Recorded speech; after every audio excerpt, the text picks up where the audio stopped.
I'll give an example. I remember at a stage when my kids were in school in England, we used to have all these arguments about they had friends who went to school only in business and first class. And so, you know, and when children enter the plane, you know, we have certain flights we call school bus. You say, are you going to the left or to the right? You know, and all of that. So one day, one of my sons asked me, and I said to him, I said, see, when you go in that economy, every person that you see there, adults, worked hard to buy the ticket. Exactly.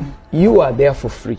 Because somebody else paid for it. That the next time you fly business, you know, when they're really young, they have to fly with you. So they fly where you fly.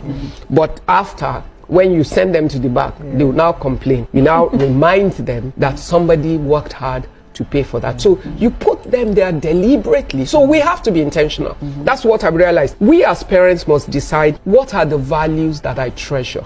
What are the things that I want to ensure that my children grow up with? I always say, I do not want to steal my children's dreams. And how do you not steal your children's dreams?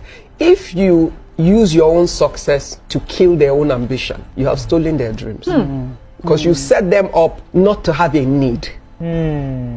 So you must intentionally create things in their lifestyle that helps to nurture them to want to be something. From the allowances you give to ensuring that for a certain stage of their life, even if you can afford first class, why should you put them there? You know, when you are a student and you're going to school, then you sit in certain places because that's ideal for you at that point. At a point, my husband and I decided that we'll give our children their, instead of weekly allowances when they were in boarding school in England, they'll get their allowance for the term in one go. They have to manage it. If you like, finish spending it. 1 week. That's your own problem. Yeah. Because you are going to then pay the price of not having that discipline. Then, yes, if you go shopping with children over the holidays, they want to buy everything when you're paying for it.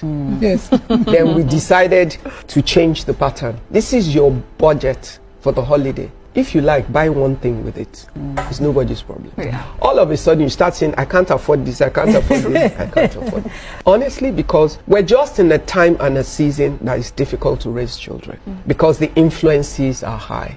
The children are battling a whole world view that runs from one end of the world to the other. Helping them to find their cultural context and establishing the values that we were raised with, that becomes the responsibility of each one of us, and it has to be deliberate and intentional.